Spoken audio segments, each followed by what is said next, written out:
Good morning, Foster. Today is April 7th, 2020. There are many clues in the Gospels concerning the family of Jesus. For instance, we know that Mary of Nazareth was betrothed to and married a man named Joseph, who already had children. The Gospels indicate that James, Josie, Judas, and Simeon, Jesus' brothers, and at least two sisters were older than he. It was James, Josie, Judas, and Simeon who treated Jesus not as an older sibling, but as a younger sibling, when they convinced Mary to leave Nazareth, go to Capernaum, and take Jesus captive as one out of his mind. It was in that context that Jesus looked at the crowd and said, "Who are my mother and brothers?" We also know that some of Jesus' family was standing at the cross with him.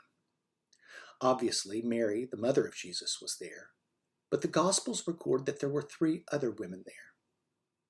Mary Magdalene, with whom Jesus had an intimate and tender friendship, Mary, the mother of James and Josie, and a third woman.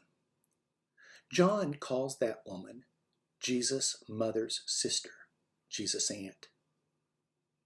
Mark calls her Salome, and Matthew calls her the mother of the sons of Zebedee. Mary of Nazareth had a sister named Salome, who married Zebedee, the father of James and John. All of this is important when we come to Jesus' third word from the cross.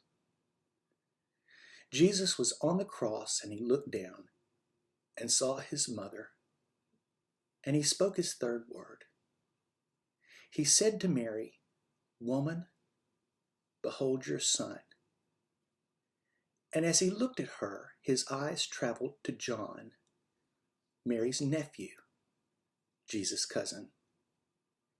And then he looked at John and said, "Behold your mother."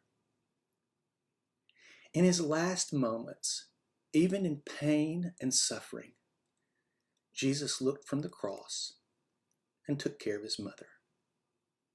He entrusted her not to James, Josie, Judas, and Simeon, his older brothers, but to his cousin, John, who took care of Mary for the rest of her life.